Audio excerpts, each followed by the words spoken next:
The final parallel session here on users, practices, and technologies.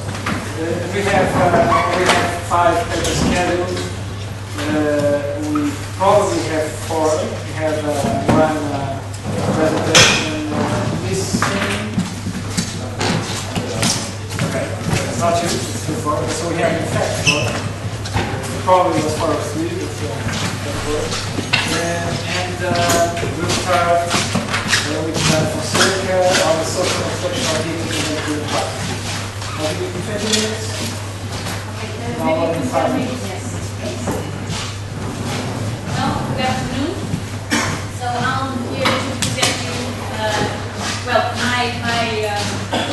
my title refers only heating and cooling, but I brought also the example of lighting using social practice theory. So there are 2 case studies that I use in my PhD to analyze the use of energy in households.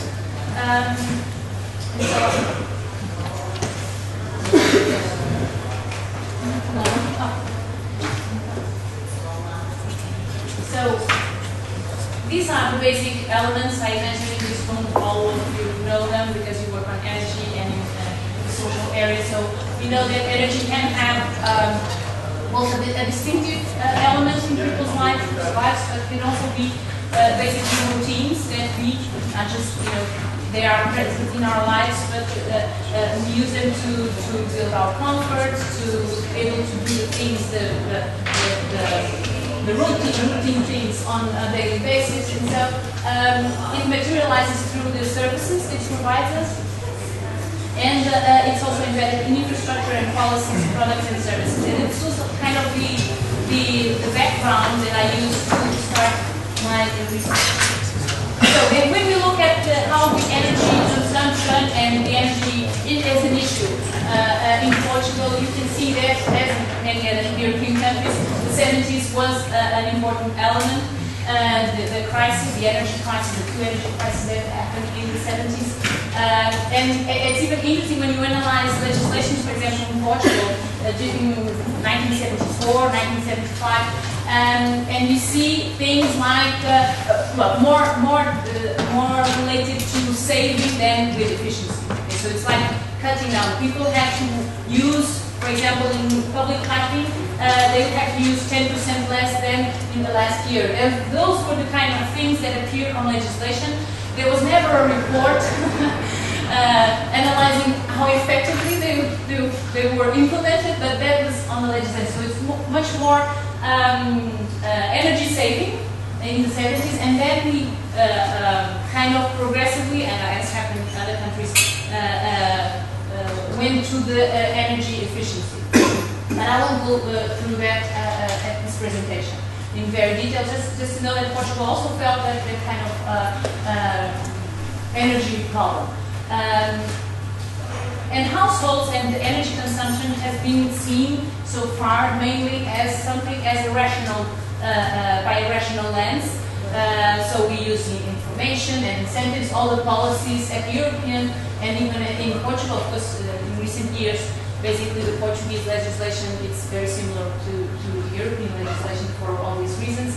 And so there is also always this approach that if we touch the right buttons, things will change. And the right buttons would be to focus almost on the individual.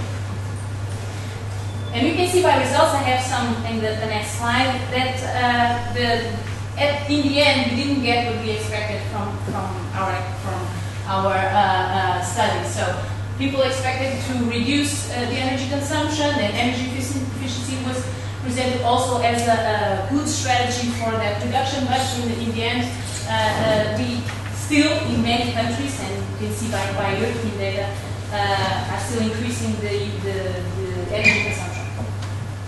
So maybe we should ask if it is enough to keep aiming at the individual agent or the actor, or to look at the wider picture. And so then, of course, there are other approaches, but I use practice theory as an interesting way to connect structural factors and agential factors in building this energy use by households. So this is some of the data that I recovered from the official statistics.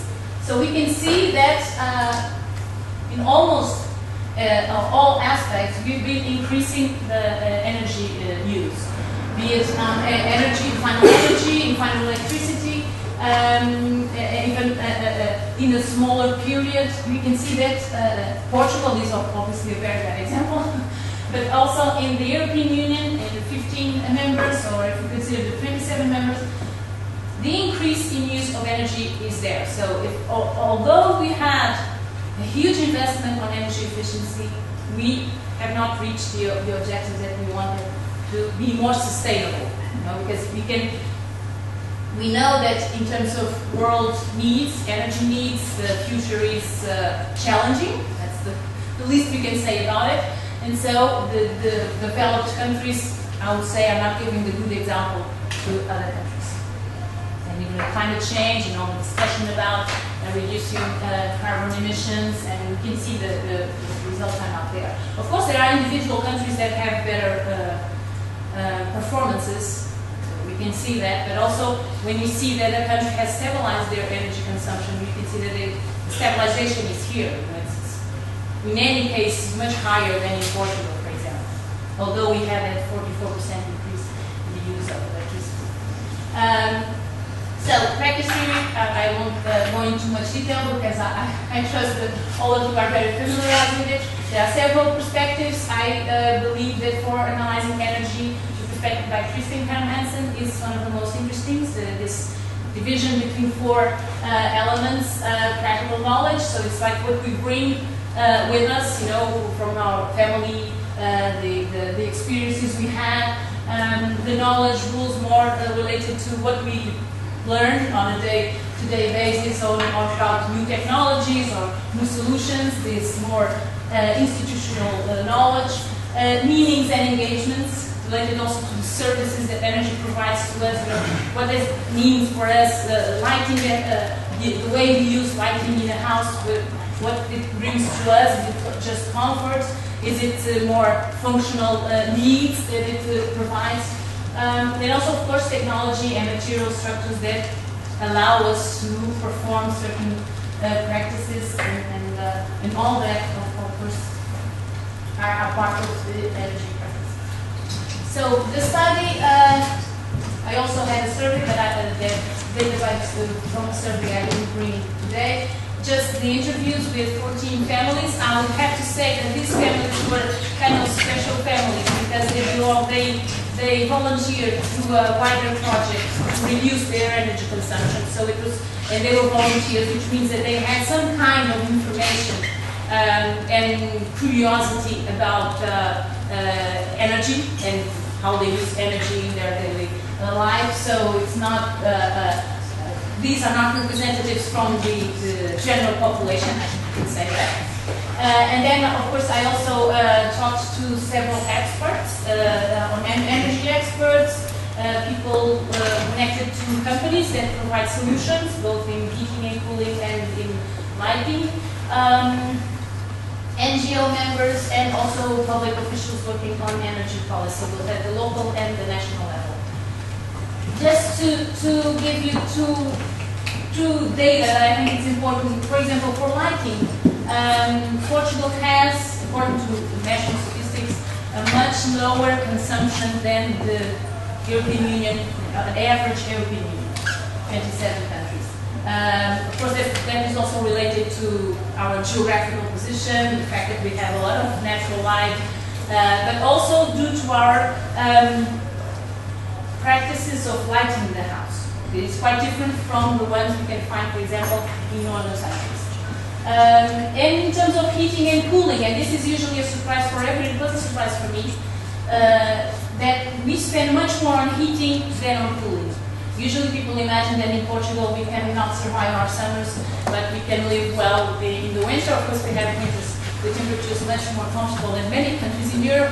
But still, that is also our challenge, and even the experts I interviewed, they unanimously considered that winter was still the challenge for Portugal in terms, for example, of building regulations, and not so much the summer. Because you have to build well, and you have to have lines and good orientation and all that. but the truth is the biggest challenge is still keeping the house comfortable in the winter. And for most of the experts, for example, they consider that summer can be, you can have a comfortable house without using equipment, like air conditioning or other kind of equipment. But in the winter, most of them consider that it would be impossible, even with the best regulation, to build a house that would be comfortable for a family, for a household, without some kind of intervention, some kind of equipment to put that. So the lighting study. These are the results, of course, are most coming from the interviews with the families. And at the time when I did these interviews, and that's sometimes the problem with PhDs, we get a little too long to to end. It's the LEDs were not a solution at the time. Okay, I made the interviews 3 years ago, and basically among households, no one talked about LEDs as a possible technology, possible solution. So this is these results are referring to fluorescent light bulbs. Okay, so what we could see is that with these new, more efficient solutions, people kind of lost their way. They had this this knowledge, this practical understanding of how to use the light bulbs, but they lost it because the new light bulbs had completely different characteristics. You couldn't use it sometimes in the fixtures you had in your house because it didn't fit. There was this time of how much time they take to achieve the brightness they should have. There was the color of the light. There was a lot of different elements that were introduced through the equation, or when you had to choose a light bulb, that no one seemed to care about. I mean, people imagine, and even officials, for example, when I spoke about this with them, they said, "Oh, but we gave them away because we had those campaigns when we delivered the incandescent light bulb, and we got this new efficient light bulb." And so they thought that would be sufficient, that would be enough for people to overcome all the difficulties that light bulbs might present. So what we could see is that, in fact, these kind of disrupted the way people thought and used lighting, and so they created some difficulties. So how to interpret a label? If you have ever went to, there's a web page prepared by the European Community, and you can see all the different parameters you should take into account when you choose a light bulb. And it's around 8 or 10, depending on, some are applied to all and others don't. And of course, for specialists, for energy experts, that was kind of, life is more complex, so people have to adapt to, yes, the people in their daily lives are not that curious about light bulbs. They just want to replace a previous light bulb and that's it. So it's, tell me which one is the best.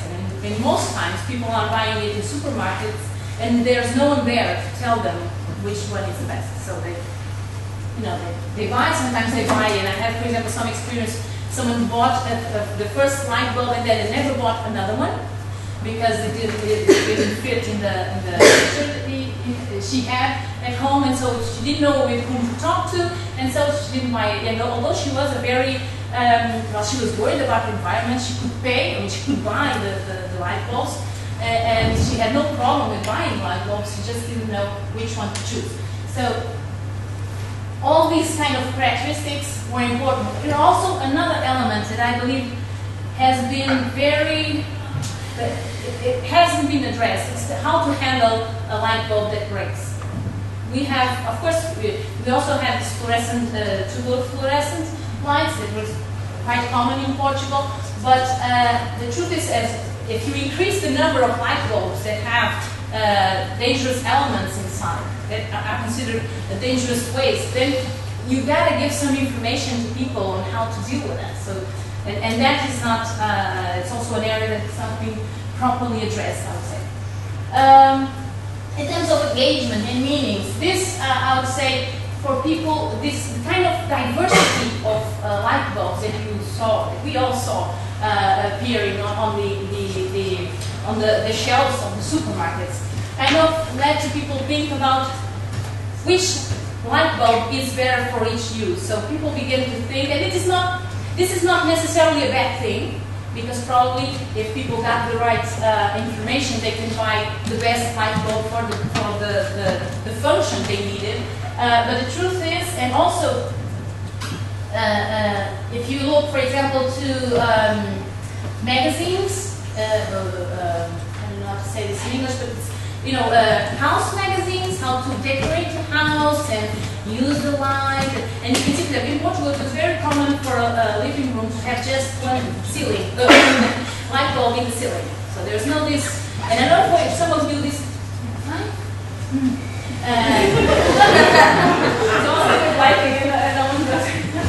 But it was very common to have a centralized light.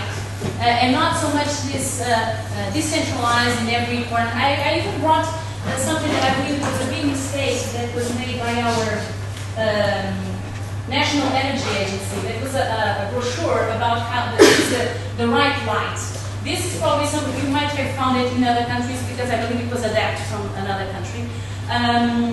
I believe that the experts told me that it was, but if you see this, my main criticism about it, it's the pictures they use. So I'm gonna, this is the lighting culture of the northern countries.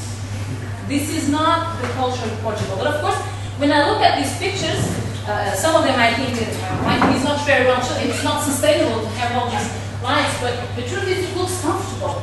It looks appealing to have this kind of atmosphere. So it brings it builds on this image that I should have different lighting in my house. And then, you know, since I have to look into different kind of light bulbs, let's see if I can match things. So, and this has begun to happen also. And so technologies, this diversity also helped this to happen. So just going fastly to the cooling and heating case study. So in Portugal, among the families I interviewed, it was very common and considered rational. I mean, it's obvious as an obvious approach to have this passive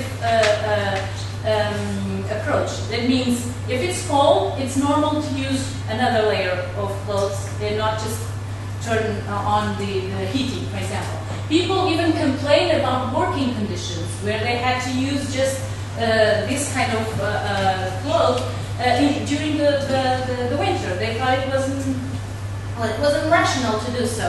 It was normal for winter you have to use more clothes. So so people have this kind of habits of closing the blinds in the summer and using the windows to air the house at the right time, and so it's kind of it's a knowledge that it brings. It was brought by the family. Usually at the beginning, all this care was a result of the lack of money to pay for other kind of solutions. But the truth is, people kind of integrate it also nowadays as an environmental good aspect, to be a friend of the environment, to use these kind of practices.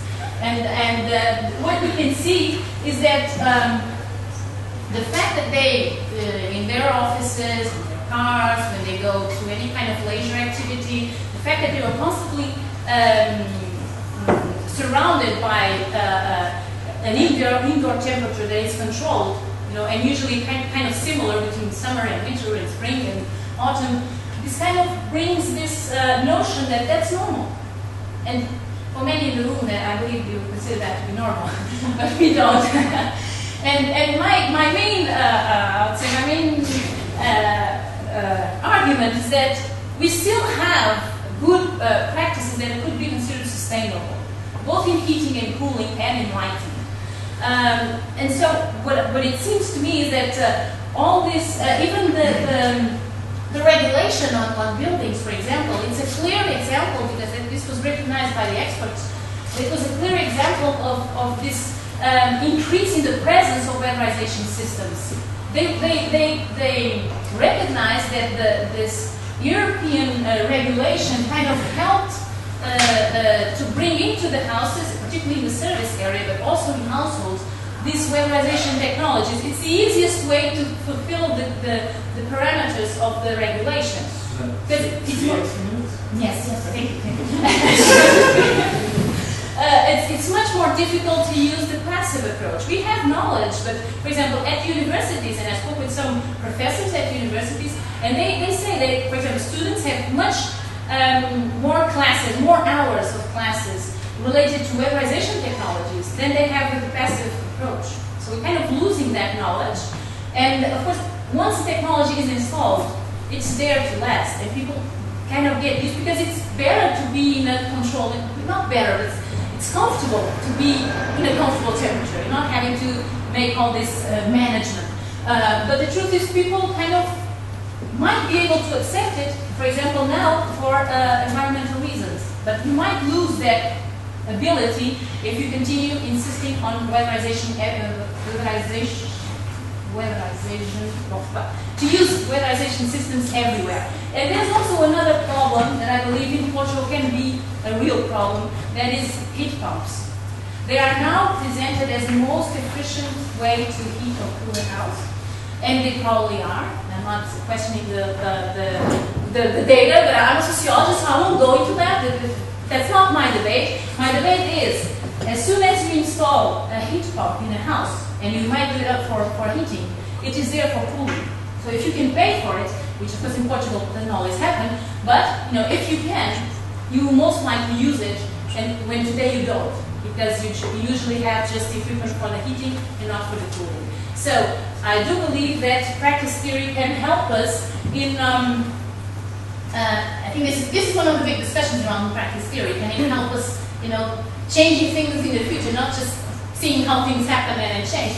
And I do believe that we have sufficient data. For example, we have data from Denmark that shows that heat pumps, even in Denmark, led to an increased use in the summer.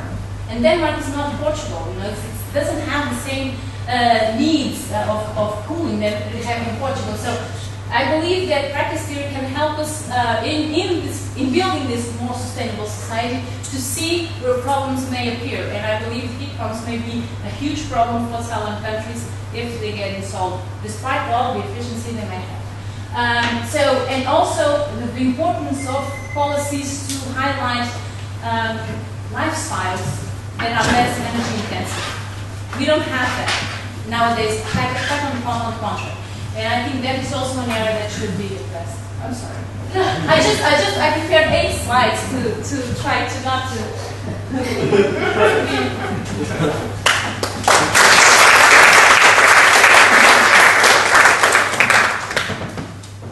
I think we have time for a couple of questions. Anyone wants to lead? I generally agree with you in your analysis on future growth of energy consumption. But don't you think are assuming that in Portugal we are accomplishing our comfort level?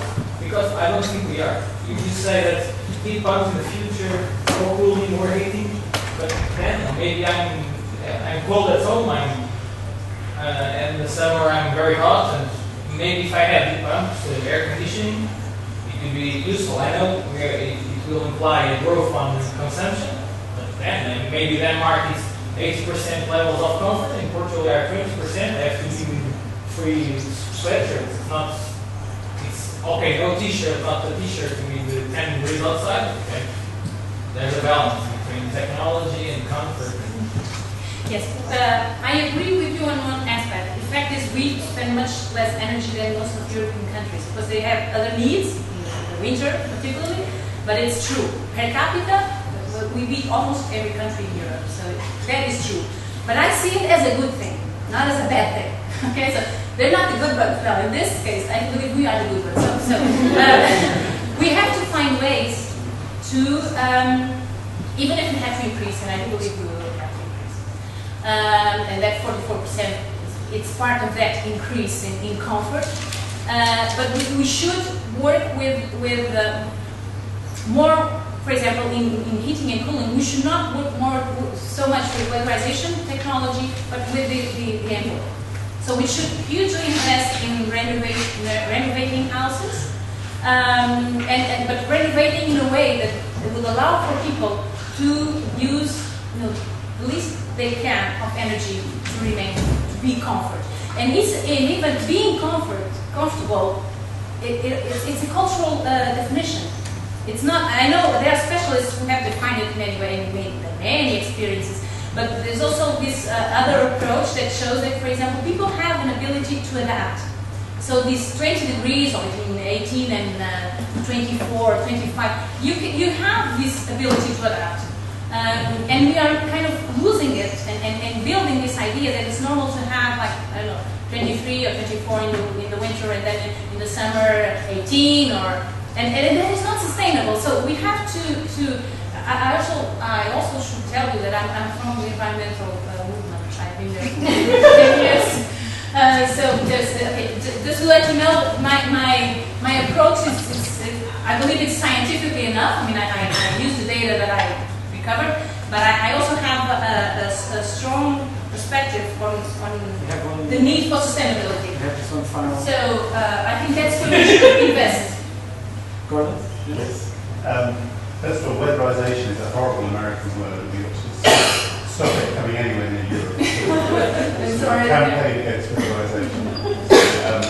But my point is also about circulation. I mean, part of what you're talking about in practice theory, we talked about circulation of elements. I mean, one of the ways in which practice has changed is the way that elements circulate from one context to another context and become appropriated and integrated into local practice. And in a way, the heat pump is an American technology, which is very standard in America. And you can see that technology circulating steadily around the world and becoming part of practice in other parts of the world. And the other thing is, as you just said, the notion of 20 degrees C as a sort of standard, as an ideal temperature, something which is moving and circulating around the world and shaping indoor environments in that way. So there's a sort of bigger story of practice analysis, which I think you can bring in, which is about the way that local practices have this sort of connection into things that circulate far more widely. So I'd encourage you to sort of push the analysis a bit further. Okay. I did a little bit of that in the page, I think I'll print now. Disappear. And so after the cold summers in Portugal, we moved to the hot winters in Norway with Tomas Moe Skjølsvold, governing the practices of energy use, Norwegian policy debate on smart electricity. Okay, thank you. So this talk will now move from practice to policy in a sense, I think. The outline of what I'll do looks like this. I'll talk a bit about the backdrop, why I've chosen to do this kind of study. I'll move into some theoretical considerations. I'll talk briefly about the sociology of expectations and gamification before I carry out kind of a case study of the Norwegian policy debate on smart meters. Okay, so the backdrop here is a decision made in 2008 when the Norwegian government decided to sort of make a rollout of advanced electricity meters. We frequently call them smart meters. This was supposed to happen by 2013. That didn't happen. It's postponed to 2019, which is another story that I don't want to go into in this talk. And this kind of policy or intervention is an attempt to govern two things in a sense. It's on the one hand, it's an attempt to steer some sort of technology trajectory, innovation trajectory, but it's also a very direct attempt to try to change the way people use electricity through introducing this particular technology. And what I do is that I analyze the technology debate. It somewhat arbitrarily here begins in 1998. It lasts up until this decision point in 2008.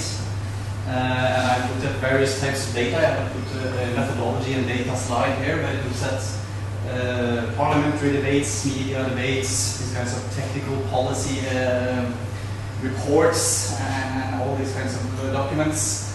And one of the things that I found when I sort of started reading this material was that visions of the future or expectations for what the future might be when it came to this technology is mobilized as a central argument both for the proponents of this mandatory rollouts and the opponents. So what I wanted to try to get at was actually what the role of these futures were in the debate. So that's what I'll try to say something about. And this focus on futures and this kind of stuff, it led me into the sociology of expectations, which is literature which basically deals with these expectations, often technological expectations, looking back at the futures which have been formulated in the past have been described as retrospecting prospects. So I suppose that's what I'm trying to do. A key assumption here is that futures are performative. This means that when we think about the future, when we invoke a future, we also kind of affect what we do today. So these futures, my argument at least, and this way of thinking is that this influences our current strategic decisions. And these expectations about what technologies might look like in the future, they are of course also tied to anticipations about how these technologies will be used in the future. So we don't only envision a kind of technological development, but we also envision use of this technology, and this makes it feasible to link to a number of other types of literature, such as the literature on imagined publics, where you also can look at how what you believe the public to be influences your current actions. And in this story that I'm trying to tell, I also want to kind of try to link this to ideas about domestication of the technology. Then domestication is often used as a metaphor in a sense for taming technology. I mean, we've heard about technologies as adolescents here earlier today, but in this case they would be more like animals that you tame. And this is, in a sense, a way to think about these processes of innovation, these processes of spreading technology. It deals with how you construct practices related to artifacts, how you understand artifacts, how you construct meanings to artifacts, and also with the cognitive processes related to learning and meaning of practice. So this was kind of the little stuff that I wanted to have on theory. So when I read this material, what did I find? Basically, I found two types of agency or performativity in these futures, different kinds of futures. They did different things, basically. And I've tried to give them some labels. I don't know if these labels really work or not, but that's not really the point. I tried to call the first set of futures that I describe as translative futures. They have translative agency or translative performativity. And in the next slide I say more about what I actually mean by that, but I call these stage setting devices and policy devices. And then you have what I call transformative agency or performativity, which is a kind of virtual domestication trajectory, and I'll return to that now as well. So when futures are translative, in my argument at least, I mean that the future is mobilized as a kind of node where it is used to transfer interests from one actor to another actor. And it does so in two ways in this debate, as stage-setting devices. And when futures are mobilized as stage-setting devices, they spark debate, they establish interests, they enroll new actors in this debate. Whereas when they actually work as policy devices, they kind of make some sort of political action necessary. The transformative agency is slightly different.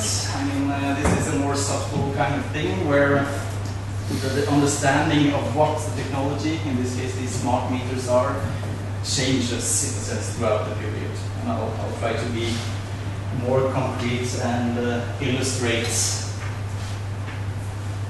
Okay, so the starting point of this this debate was a report written in 1998 by an officially appointed Norwegian committee on energy issues. It was called the Norwegian Energy Balance Towards 2020, and it was written by, I suppose you can call them expert politicians and various other energy-oriented organizations. And they wrote a number of scenarios where they described possible pathways for Norway towards 2020.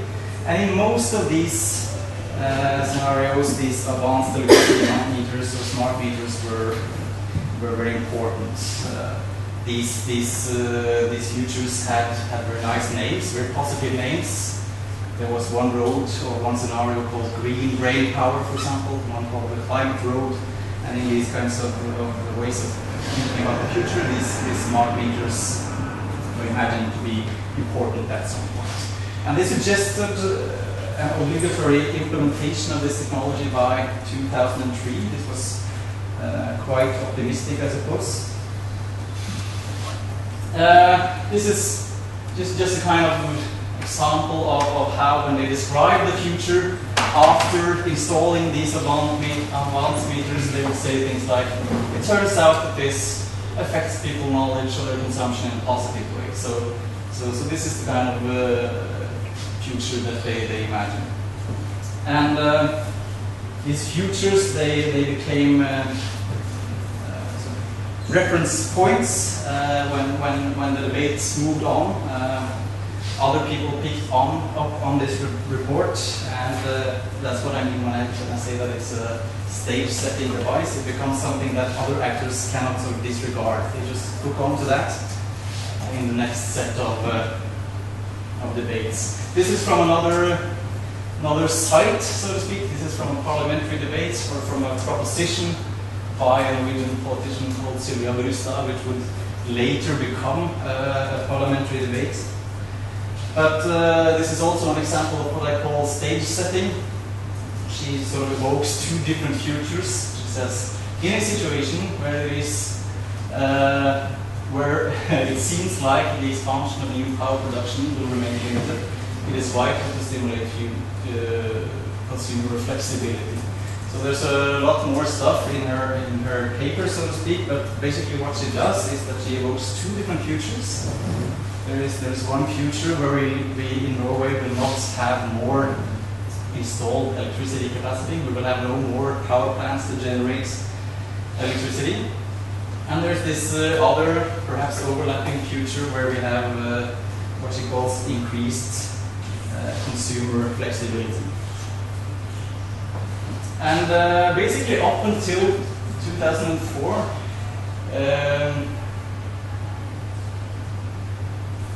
this was the kind of future that we saw. It increased in volume, so to speak, but it didn't really catch on. I mean, you had parliamentary treatments, you had media exposures, you had new kinds of actors involved, but these futures, they were kind of far away from being policy devices. And why was that the case?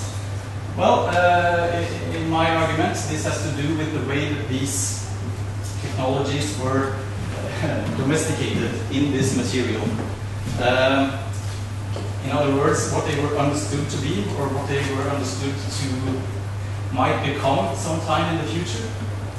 And starting out in these reports in 1998, it was a very narrow view of what these advanced electricity meters could do in the future. I mean, they were simply seen as these information devices that would provide some sort of information. What information wasn't really clear yet to the users.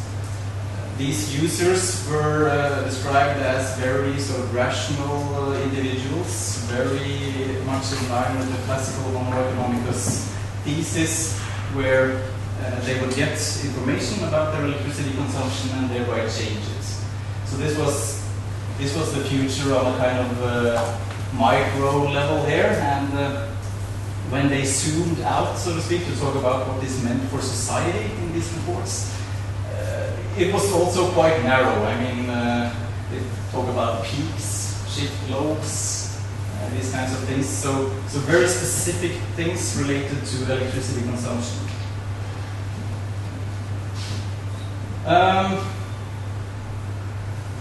This kind of changed basically eventually. This is another quote. Together with from the same report, together with the installation of advanced meters, it became mandatory to install an intelligent electricity unit, which displayed ongoing electricity consumption. The box shows consumption on a daily, weekly, and monthly basis and compares with previous years. And it turned out that this electricity watchdog positively affected people's awareness of their own consumption. So this is a very basic future, very kind of simplistic way of understanding this technology. And the technology was actually understood in very similar ways by those who opposed this political mandatory implementation. They saw these advanced meters as information devices, but they were not as certain about the technology users. So in the appendix to the national budget of 2001, the Department of Energy and Petroleum, they kind of questioned these assumptions. So we put in this information device, but will people really change? That's what they're worried about. Empirical studies suggest that households are not very sensitive to changes in electricity price, and two-way communication, as they call these meters back then, will in itself not reduce the effect load. However, it might cater for changes in the end user consumption. So this kind of future is very similar, but more kind of skeptical about what the users will do. So in 2001, a new kind of macro understanding of what this might be in the future emerged. This was voiced by a number of actors in Norwegian media and other. One of these actors is the Society for Conservation of Nature. And in this open editorial that this quote is picked up from, this representative, he describes two futures. There's one future where we have a number of new polluting gas-fired power plants, and there's another future, an alternative future, where you have advanced electricity meters. And in his words, the solution is not increased capacity, but more efficient use of electricity, and that can basically be achieved with these meters. 5 minutes? Yes. And this is the story up until 2004. It gradually solidificates. Is that even a good word? But we have an information device. The users are homo economicus. They are sort of disinterested in other ways. And on a societal level, this is about reducing peak loads. It's about load shifting, and it's about small power plants in the house of human beings. In 2004, this changes. I mean, it's more gradual than that, but it seemed right to kind of have a cutoff in a sense. And what happens from 2004 on is that this technology is no longer only an information device, but it becomes kind of a household activity hub in a sense. That's the understanding of it. So there's a number of reports produced, a number of policy debates where you have a statement like this saying that two-way communication has little value beyond precise reading, precise building, but when you hatch new products and these kinds of things, then it gets interesting in a sense. You get all sorts of ideas which begin to resemble what we talk about as the smart grid often today. Services that can be delivered through infrastructure for two-way communication include alarm, health services, load management, energy consultancy services, broadband, IP telephony, various types of entertainment. And this is a kind of different future than the future where you simply have an information box placed in the homes of human beings. And my argument is that this virtual domestication process where you have a relatively long shift in understanding of what this technology could be, what its users are anticipated to do, and so on. This opened the door to the possibility of making futures as policy devices. And that happened in several instances. I'll only point to one example, since we're short on time. This was a report which was kind of ordered by the Norwegian government, in a sense, where the consultancy firm Econ, some of you may know that, were asked to sort of assess whether or not it was feasible or would make sense to implement this technology by force, to make it mandatory. And their assumption by now in 2007, this is quite different from what we saw in 1998. First of all, they assume in a sense that these meters, they will be installed in Norway. The question is when and what functionality the technology will have. And what they did in this report was quite clever and sort of made the eventual policy a necessity.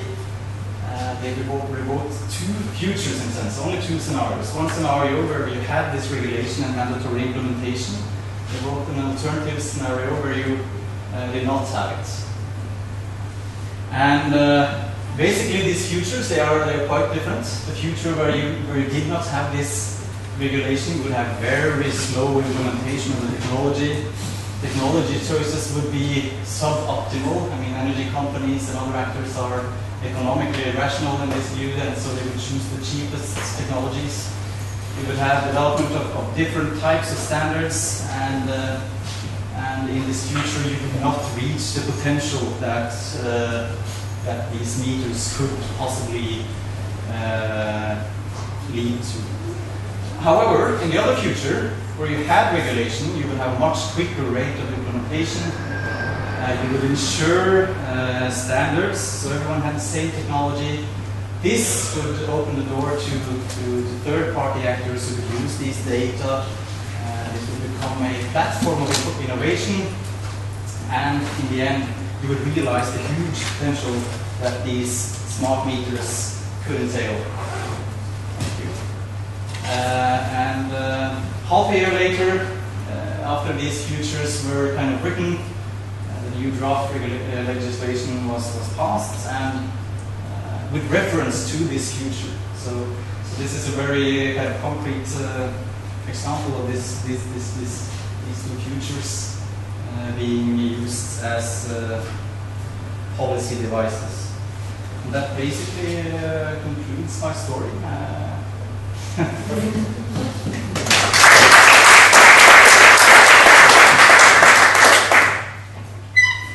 have time for a couple of questions. Well, thank you very much for this very enlightening presentation. In a way, you focus on the policy output that we have here and the kinds of expectations that underlie the documents. My question would be, have you also looked at the policy process and competing visions that were all there at the same time? So you reconstructed like a historic shift, but were there moments of contingency where like incumbents and challengers were in a way, struggling for the kind of like leading power in this situation? We know something about that. I've been doing interviews also with mostly industry representatives in this, but they've kind of told me their views on the policy process in that sense. And there's definitely been huge tensions along the way there. I mean, when you look at the output in terms of reports, and then it looks like it's sort of a smooth story, but this forced implementation represents a huge investment for the grid companies in Norway, basically. So there's been a lot of pulling back and forth between these grid companies and policy actors. I haven't got the juicy details. We're seeing. How would you characterize the features that you end up with? Because you said that there are different kinds of performative features.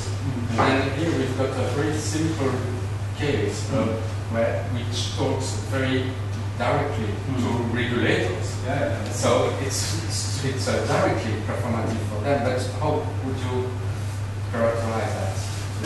Maybe just like one final question. Okay.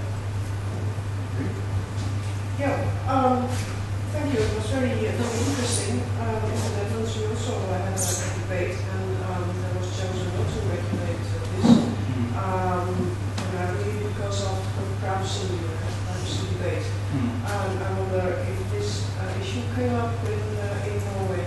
And my follow-up question is, how is this future now playing out? It has been 5 years now. So for characterizing these futures, I mean, they are quite limited. They are written by people who aspire to be technocrats in some sense. They want to regulate the future, so they write these futures probably with that in mind, I guess. Often they are economists with their worldviews and these kinds of things, and that definitely shapes what comes out of this. I mean, this consultancy firm is called Econ, so it gives you a clue of who is in there. So that would be that, and they're also quite I don't know, techno-deterministic in some ways. I mean, they know that this is coming. They know what it will mean. They know how people will respond. So it's I think these would be some of the main characteristics. And then you said privacy. Did you say anything before privacy? It was after. Yeah. Okay. The privacy issues hasn't been big on the agenda yet, but it will probably become when people get an installer in their house and starts thinking about what this means for me and my household. I mean, this hasn't been much on the agenda yet. But when it, and then we had a question about how this future plays out. Yes, there are, 2008 is a few years away. Basically, originally they wanted to have this ready by 2013, and as it has been pushed back to 2019, and maybe indefinitely, we don't know. This suggests that the future is not yet settled in a sense. There's been huge debates over standards and these kinds of things, and harmonizing with the EU, those kinds of regulations, looking at what's going on elsewhere. But now there is, I mean, there's a lot of talk about this, smart grids, smart futures, and the industry is really trying to figure out what it will mean for them. But, let's see. Okay, thanks a lot. Unfortunately, the colleagues within the third paper will not able to come today, and so we'll move on to Wallenborn. Not sure if you're French speaking or moving back to consumers and policy back to consumers, consumers and society.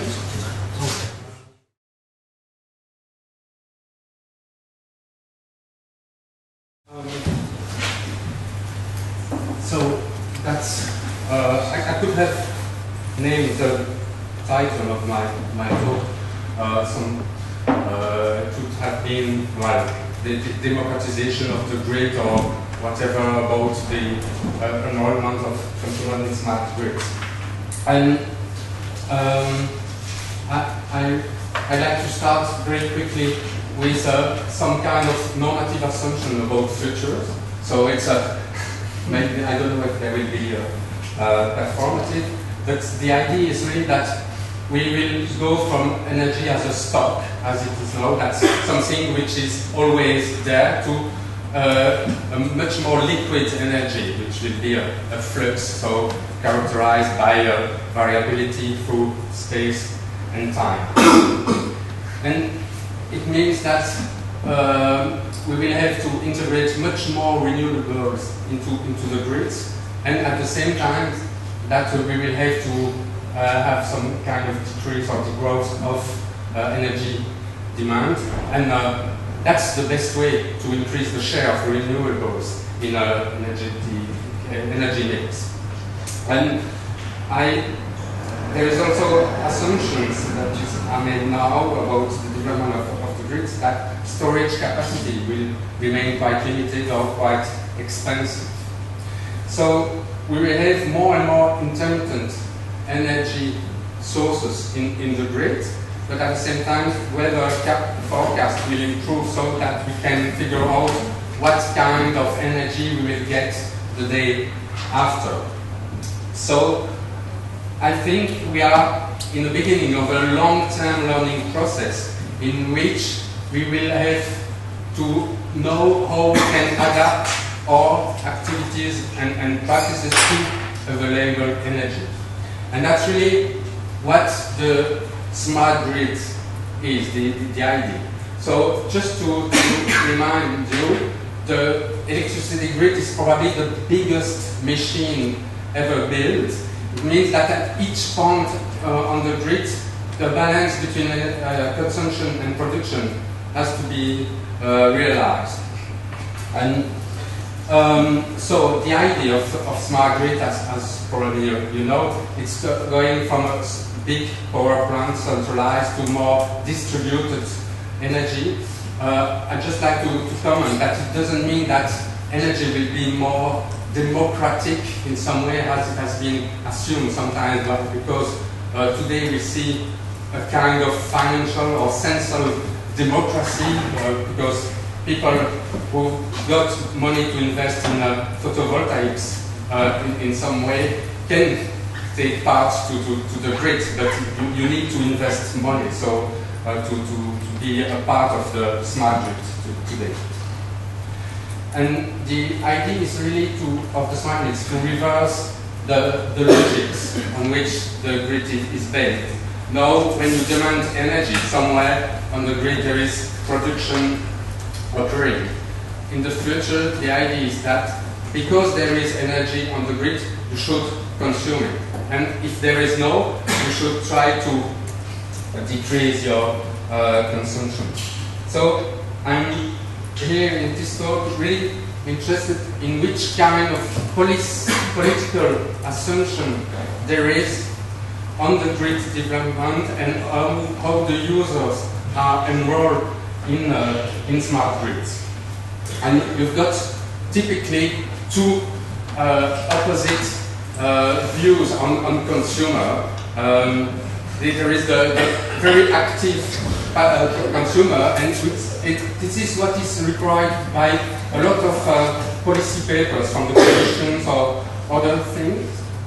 But at the same time, this idea of homo economicus, which is much, so it means that we can rationalize users and to make them aware of a lot of things. But the engineer's point of view, by contrast, suppose that these people are not rational, they are lazy, and so it would be much better to delegate decision to the grid. And we've got, at this moment, these two points of view about users in the grid. And this ambiguity about the place of users, I think, is based on a kind of ambiguity that we can try to expand in political terms.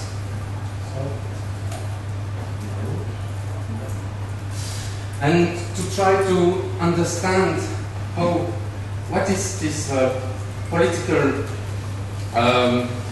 engagement of users in smart grids, I will use a very nice book by Charles about material participation.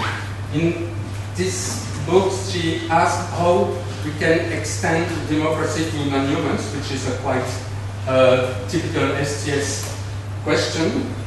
We know that non-human entities can mobilize publics, and we can even say that objects have got a kind of a political agency. They can provocate, at least inform some political issues.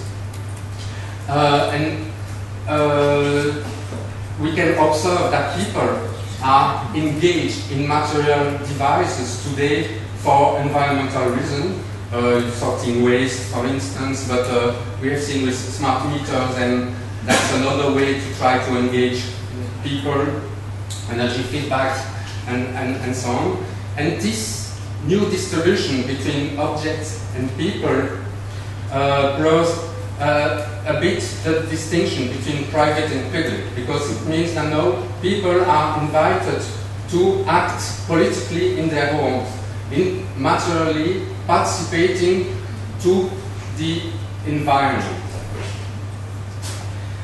And Norway tried to make quite interesting, although subtle distinction between a quite usual way of considering people affected by an issue.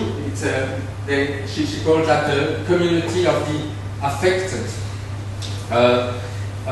which means that people who can participate to a political debate are the people who are affected by a situation, so it's typically the stakeholder theory. But she wants, with two ways, show that maybe people can be involved more elusively but more decisively as well by issues of relevance. It means that people are engaged for climate change, but they are not affected by climate change. So they can, some kind of public for climate change can appear because they think it's relevant for their own life. So Norway described this kind of approach as a political ontology of mattering. What matters and which kind of material devices or material participation is involved in these new practices. It means that also at the beginning we've got this kind of ontological trouble where we don't know exactly how to pose the problem, how to distribute the powers between objects and people. If we come back to the grid, that's very obvious that everybody of us is materially involved or implicated in the grid. And the question is, how could we or could some people be really politically or more deeply ontologically engaged with the grid? At the moment, the grid managers are much concerned about peak management, and here it's a graph of electricity consumption at it's for the average European household, and it's electricity consumption for different appliances. So the idea is to see how much can this consumption be shifted.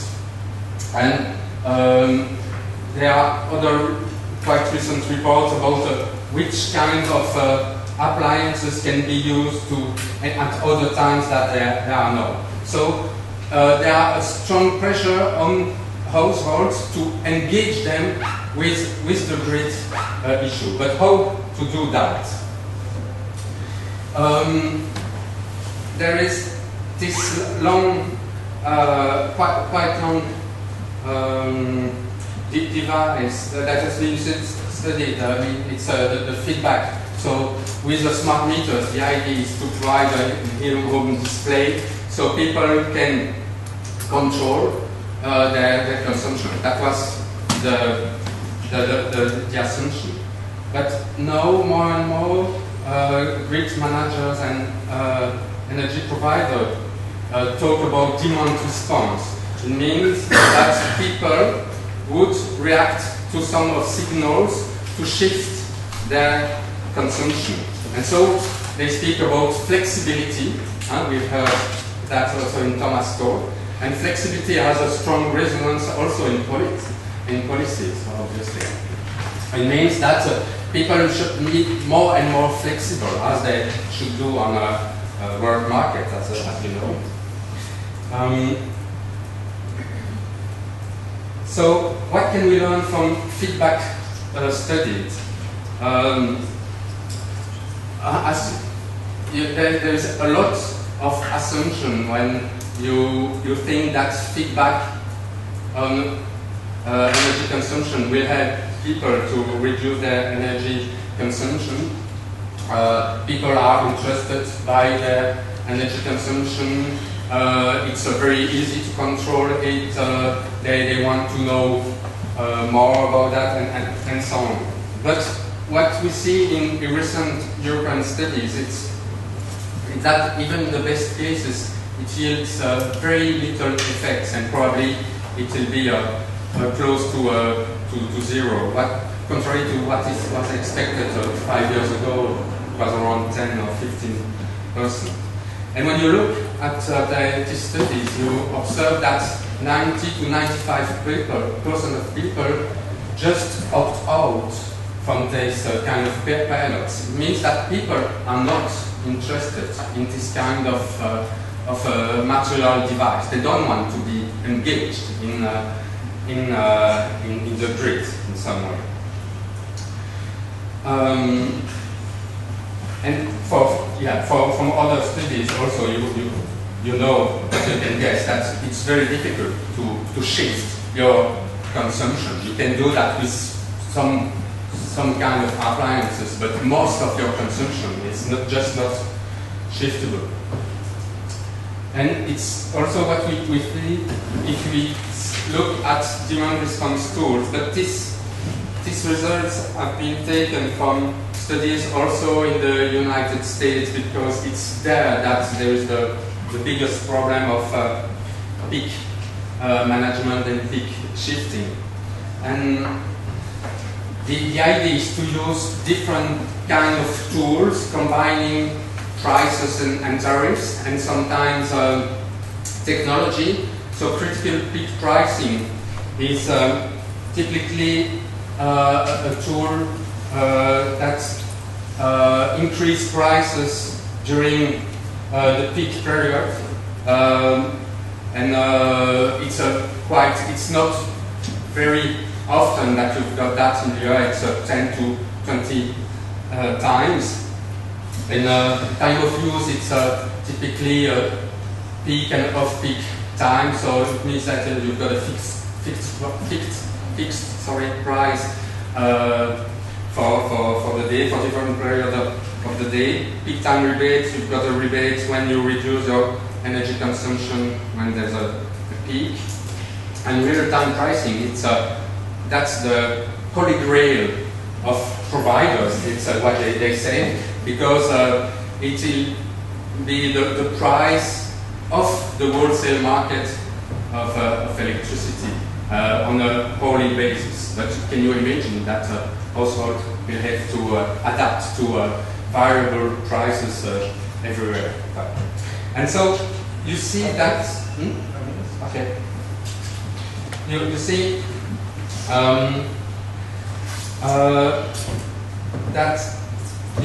that the rarest events are you just impact that they have. With critical peak pricing, you can have a huge reduction. So people are engaged through a signal informing them that the day after there will be a peak, and so they are mobilized. But with a time of use and even with time of control, it's just a business as usual. So it's a quite an ongoing process, but it has a lower impact.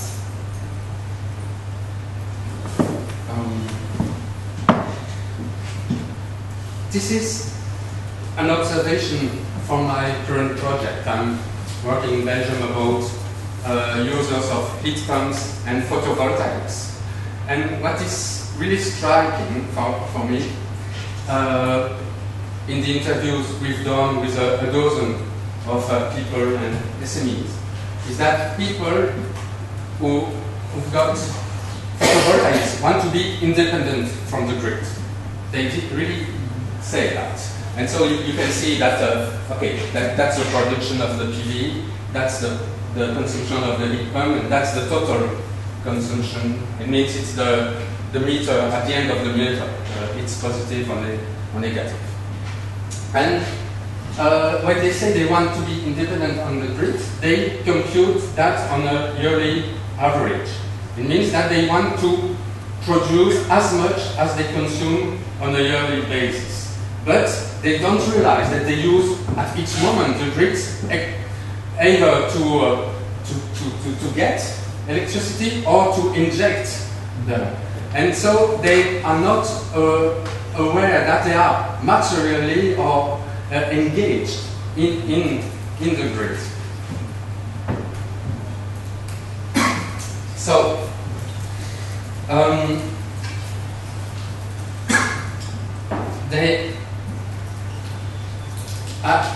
we can observe in the electricity markets, which are increasingly complex. You've got new actors, new devices, new ideas, that the distribution system operators and transmission system operators also, which manage grid high voltage, are willing to get more flexibility because more and more renewables is injected on the grid. And industry has been engaged in the grid for decades. But now they start to look at smaller bits of flexibility with the idea that they could aggregate it. So they could try to engage more and more users into the grid. And it gives really the impression that smart grid is the idea that you can increase complexity in order to reach decreasing marginal gains. Because obviously, with this strategy, you've got high transaction costs. And my observation is really that the flexibility today is much inspired by some kind of representative democracy, which means that users are not concerned about what's going on in the grid, and they are delegating to a distribution system operator, the grid manager, the way to manage things, and they are more or less involved once a year, at least in Belgium, when they receive the bill. But flexibility is really also inspired by the market economy, obviously, where you are, as a user, you've got the choice to change of provider, and really bill is the only issue. With what is quite striking with all the material devices which are today developed is that they are based mainly on information and financial incentives. Yeah. So today, material participation is really a kind of economic participation, and people are just constructed as customers. So most of people are just politically or ontologically excluded from grid design. So if we search for smart publics, we can find them at the moment in what is called energy communities or energy cooperatives. You know, you've got wind turbines cooperatives, you've got energy communities when municipalities can manage the grid.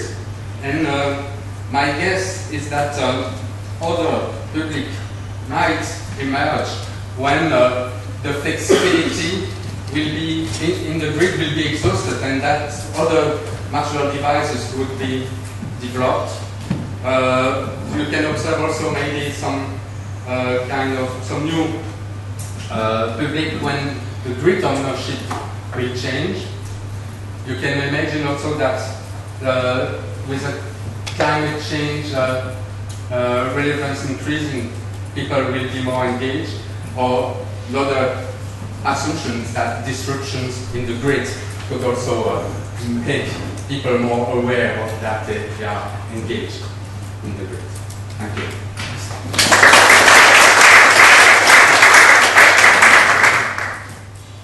Questions? Thank you. This was really great, and it made me feel quite good about our research when I heard that 90 to 95% of people that try smart meters, which we think are this really sexy, direct technology, gave up, and we're trying to keep solar panels in the discussion. We're struggling with that, so that provides some feedback on our efforts that we're not alone in this struggle. But what I was really wanting to ask you as a sort of maybe devil's advocate position, but maybe not. Why do we want households, individuals, to participate in grid design? What does it do that is better? So the assumption really, I've started with that. If renewables are more and more connected to the grid, and if storage remains limited, there will be. It's very difficult not to involve end users in the grid. You know, that's the idea. It's the way today the grid is built. Really, the smart grid idea. So I'm not saying that it's what I want. What I want, maybe. Yeah, that's that we use more renewables. And so if we use more renewables, it means that we have to consider a direct connection to energy production. And so probably public will emerge when this link between production and consumption is shorter. That's maybe my assumption. I think no. I'll talk to you later. Thanks for talking. What I found more thrilling in your presentation was the second to last slide where you basically said, if I understood you correctly, that those users that believe that they are most independent from the grid are actually the ones who are most trapped in it. Yeah. So why do you think people just look at the annual average and are not aware of their dependence on corporate energy production? Do you have a reason for that? That's very easy. It's a performative effect of the bill and how they are enrolled with the photovoltaics. At least in Belgium, you've got green certificates, but also you have to balance your energy. I mean, the bill is on a yearly basis. And it's after 1 year that you can see if what you pay to the grid. And if you are if you have injected more electricity to the grid, you don't pay nothing, but you don't receive. So it's why you have to reach the good balance, but on a yearly basis. It's a performative effect of the economic instrument.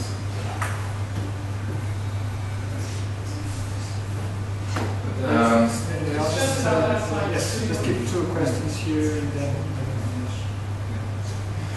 So you're just saying there's different modes of engagement, and there would be one that is envisioned in an economic sense as an economic actor, one in the sense of representative democracy, and then there would be a third one which is truly bottom-up. Is that what you're saying? I'm trying to well, at the moment, it's a work in progress. I'm trying to prioritize which kind of engagement are occurring now. But I don't know which kind of ontological trouble could what it would mean to new form of engagement. I'm just trying to figure out, but I don't know. Another question, I'll just comment. You're very shortly. Why does solar production goes down at midday and not up? That's just a way of representation. It means that because it's the meter goes in the other way around when it's there is solar production. It's originating it's on the other direction. So at that moment, it goes on the other way, and then that's the way the counter goes. When it's negative, it goes in one sense, and when it's positive, it consumes. And also just to challenge one of the assumptions that seems to be there in the discussion, where they say if storage is limited, then demand needs to adapt to production. But if we don't have only fluctuating renewables, we also have stuff like biomass that can be perfectly adjusted to fluctuating or a variable production of wind and PV. So maybe the assumption that if production is not controllable, then we would have to control demand. Maybe we can still control some part of the production. But some parts will be controlled, and because also you can forecast which kind of production you will have in 1 or 2 days, you can adapt and so on. But I've interviewed transmission system operators in Belgium, and they are a bit scared about the development of the grid. They know that they will be in trouble. Excellent. Thanks a lot. I feel here it's like a time meter is communicated in both ways to the speakers. And we move on to the next speaker now. So we have Iván Lopez. The presentation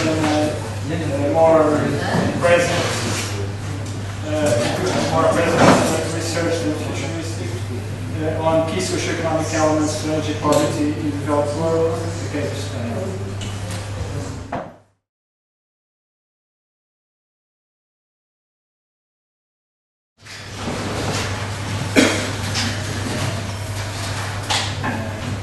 Good afternoon. I'm Iván Lopez from University Carlos III of Madrid. This presentation is Javier García Breva, who couldn't come, he's the director of Fundación Renovables. Today I'm going to talk about energy poverty, also called acute poverty, and the case of Spain. Well, the first thing is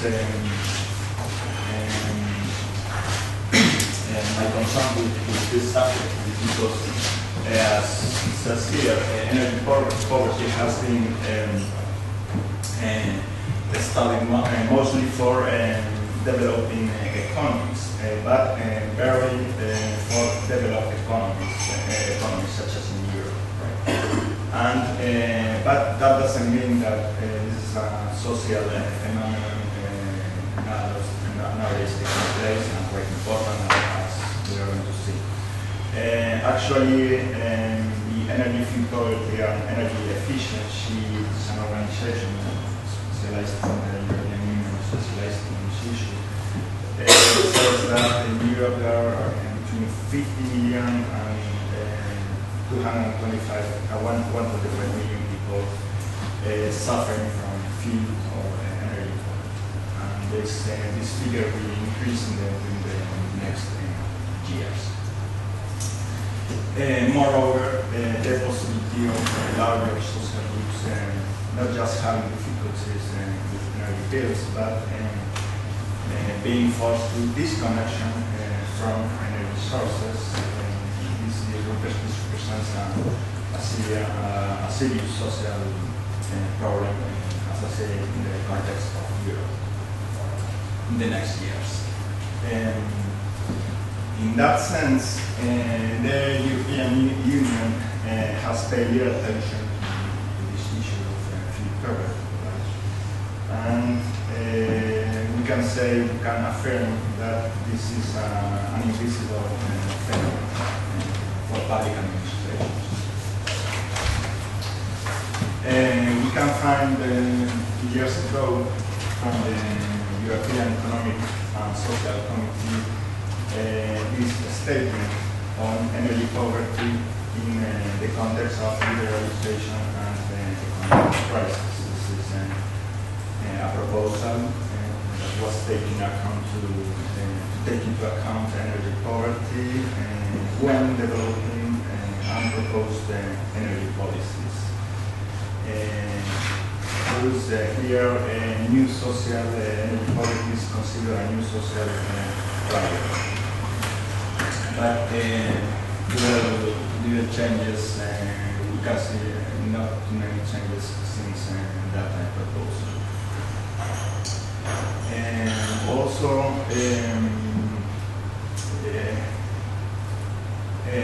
there is it's not easy, or there are not clear definitions on what really means or how to define energy poverty.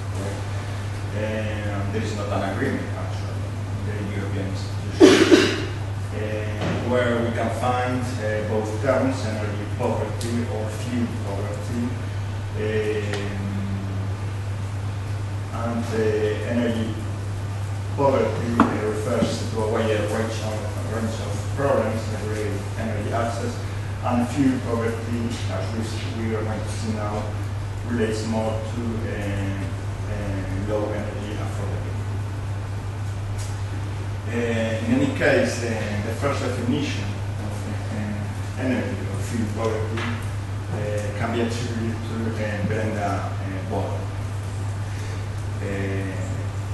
This definition more or less says we can define energy poverty as the inability of a household to meet a minimum amount of energy services for basic needs, such as keeping the house under conditions of climate suitable for health.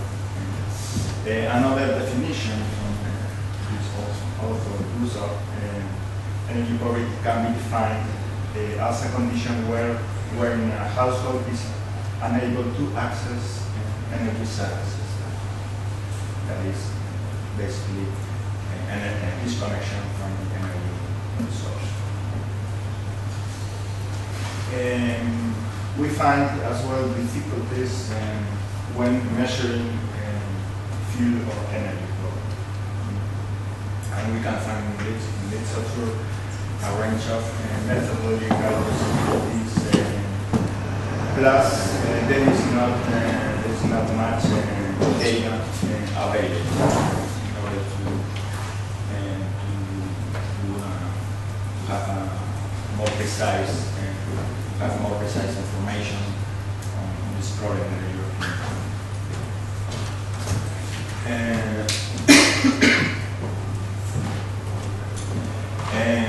We can find, in that sense, we can find scales of measure that have been reviewed in order to determine what are adequate, there's one question, what are adequate standards of warming, and what is satisfactory heating, or what income percentage by the energy bill are we talking about.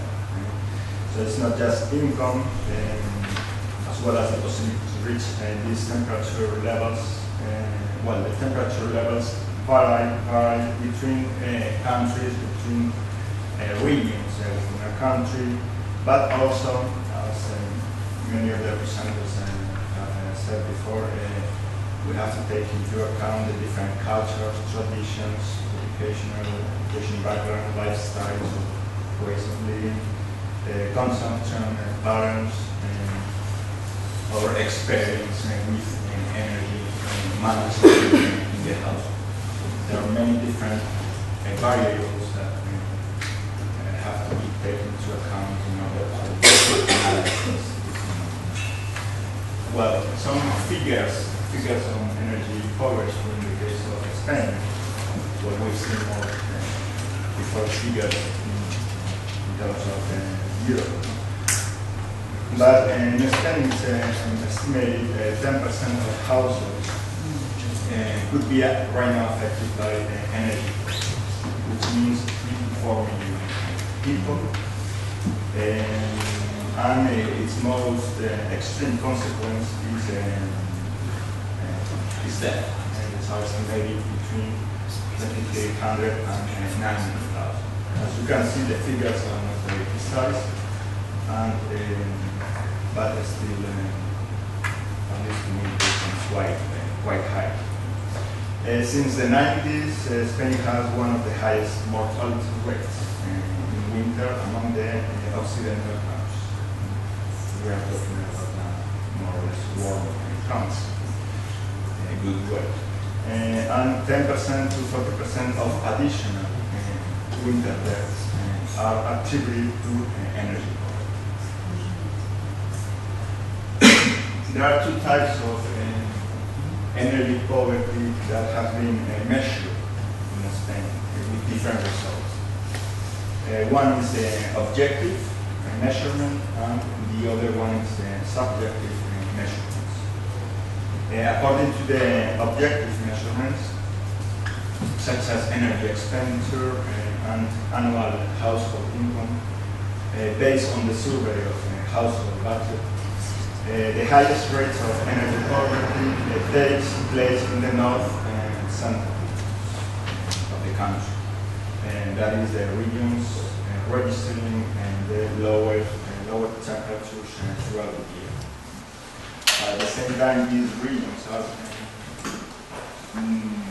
the region with the population with the highest incomes. But when we consider subjective indexes such as the survey of living conditions, mostly it's the south and non-peninsular populations who suffer from energy problems. Right?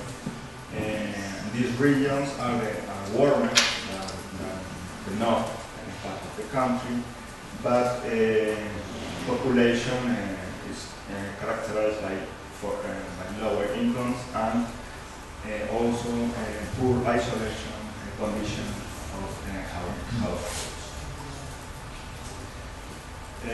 Other data shows how from year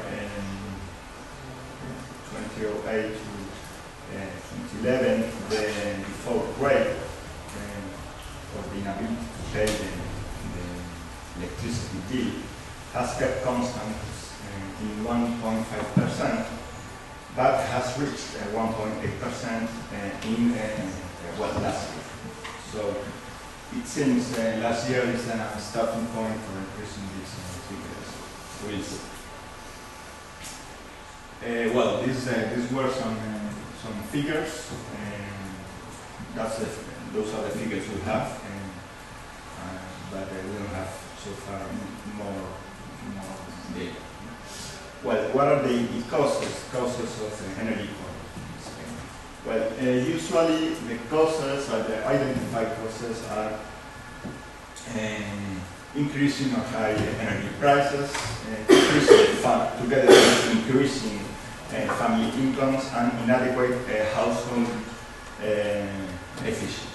Right? But what I'm going to present here is different causes or explanation of energy poverty. In the case of Spain, there is a growing social debate and concern with high coverage media, motivated by the increase or increment of electricity bill. And there is not a political recognition of energy poverty. Or neither the term energy poverty or fuel poverty is part of institutional documents. These pictures are just from 2 weeks ago. It's a demonstration at the Puerta del Sol in Madrid. People who is protesting this issue of energy poverty. Right? Just to give you a recent example from 2 weeks ago. The most similar but indirect measure to address energy poverty is the so-called social bonus, which is the bonus that benefits to 3 to 4 million electricity customers. But this bonus has different problems. First, it's more palliative than preventive measure. It requires of strict norms or strict requirements for beneficiaries. You have to have really low incomes plus other issues. And it allows just to engage no more than 3 kilowatts of electricity power, which constrains enormously the usage of energy devices to energy in the house. Two relevant paths are taking place in the country. First, while deterioration of the living conditions, this is something that we all know is taking place now in Spain, many other European countries, mostly South European countries, deterioration of the living conditions, but at the same time, electricity prices are dramatically rising or increasing.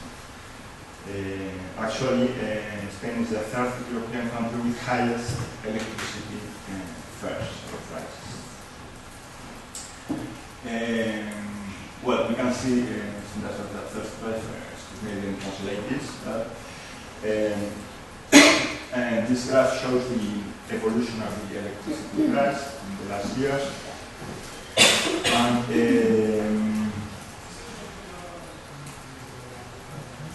this line shows this is the index of energy expenditure in the household, while this is the index of household incomes. No, this is household energy expenditure and household incomes. So they are going different ways. On the other hand, the government, either by inaction or by action, well, is taking political measures that are having serious consequences over energy consumers in general, and particularly over the most vulnerable social groups, as we are going to see now. So we it's pertinent not to talk just about energy poverty, but about energy impoverishment of the population. With the confluence of 3 factors: the economic crisis, the increasing of electricity prices, and the policies implemented by the government.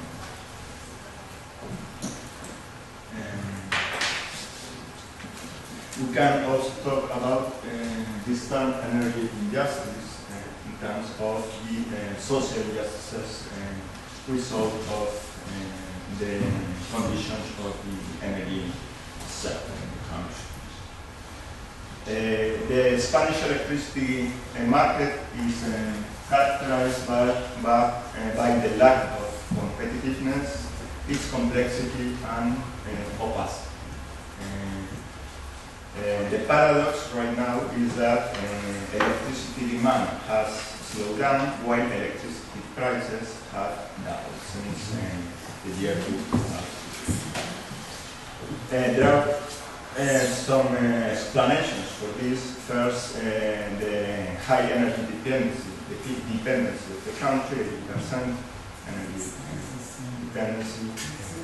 The sector of electricity providers is an oligopoly, and the tariff deficit, which is the public debt with electricity companies, which amounts to 2,600 million euros. There is another fact, which is that 60% of edification in Spain were built without any efficiency normally. There is also one explanation for this, and that is the disorder process of urbanization that started in the 60s and kept going on in the last year, and the predominance of individualized gas systems in buildings instead of centralized systems. Other figures in that sense, combined gas installation are shut down, working, the system approximately 10% in capacity, and half of the installed potence is not used right now in Spain. And the oligopoly is this shows the electricity or energy providers. Endesa and Iberdrola represent 80% of the electricity distribution. And what I was talking before, the tariff deficit, which is 26,000 million euros, and does not stop increasing because of the interest rate.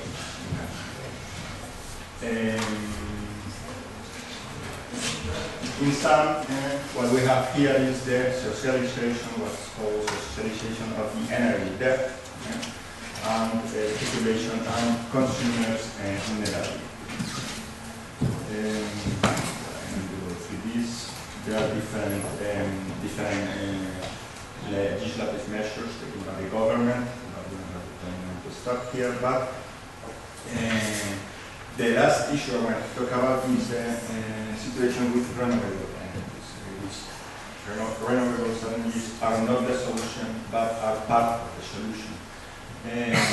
Currently, 40% of Spanish electricity comes from renewables, and is one of the world's leaders in this sector. But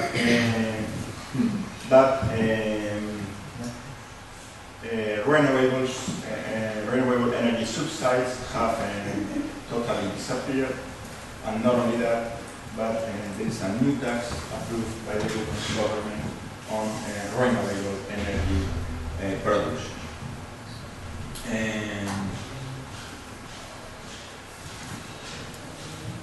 Well, some conclusions. So we are talking about energy injustice, severe energy impoverishment of the population, energy dependency, and energy market organization based not on free market rules, but on an oligopoly dynamics, and together with non-intervention of the state. In that sense, we can talk about what other new concepts, let's say, captive consumers who now have the opportunity to have more control over the cost of the electricity bill, or choosing consumers don't have the possibility to choose among a range of electricity or energy providers. And self-production and consumption of energy through renewable energy is being something which has been stopped, shut down by the current government. Well, I'm going to leave here. Thank you very much.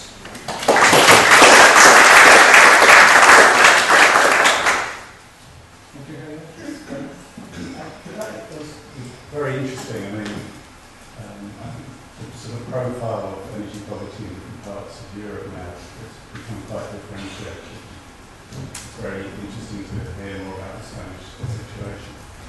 But can I ask very specifically about this 3 kilowatt limit? How is that limit achieved? Is it a capacity limit? So if you're on that, what is called the social bonus, you can have no more than 3 kilowatt hours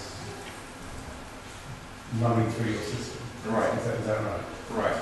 Like, if you have an example, if you have your washing machine on at the you can't have it on at the same time than any other machine in the household, because it will stop working.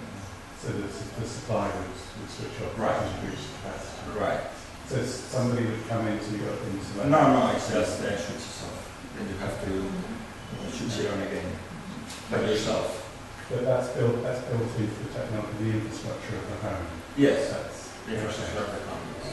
Okay. And is 3 kilowatts seen as the minimum that somebody should be able to live on? So is there some equation between 3 kilowatts and What is a basic need for electricity? Well, I mean, you can live with 3 kilowatts, but you are very limited to use to have a normal life in your household. It's very difficult. You can have electric light and some other things, and not much. Just to give an example, because I have that problem at home, and I'm not on the social benefits. It's kind of the installed yes of the meter you have in your house. That defines how much, and if you increase, you pay more. So this is kind of the basic. But I have this problem at home, so it's kind of, I'm not sure if it's 3 kilowatts. It's probably a little, but I can put my washing. My laundry washing machine and my dishwasher at the same time. But it's a management. You manage, so it's not. In that case, it's not a huge role. I can have a computer, but I can't use the oven, the electric oven, at the same time as I am washing my clothes. So it's kind of that kind of. It's this kind of management you have to do. It's not. You're doing household scale load management. Yes. It's not that uncommon. But I don't think my history is probably the other. Probably higher. Yes, but it doesn't allow me to do that. Yeah. Any final question? See, I want to ask you. We have done a project about some studies in Portugal about the knowledge of people about energy. When you talk on smart, everybody, smart meters, most part of Portuguese is Chinese. Chinese is now it's Chinese really because we saw our computer.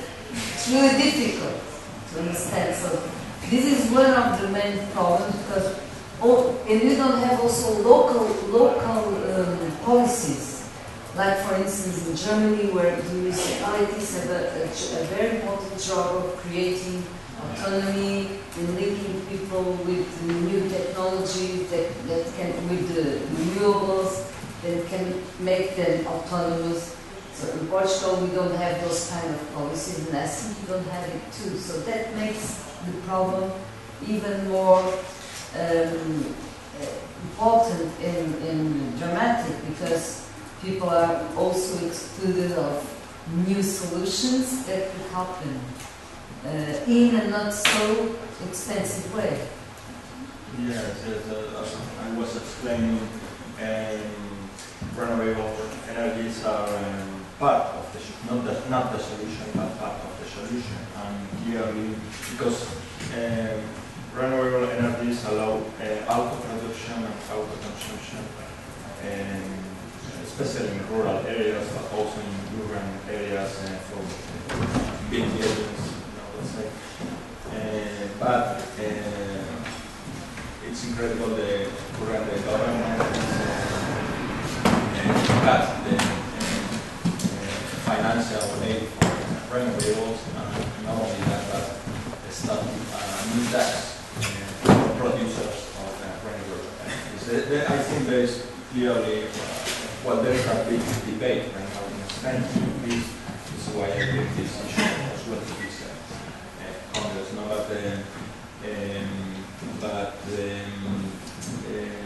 well, it's something.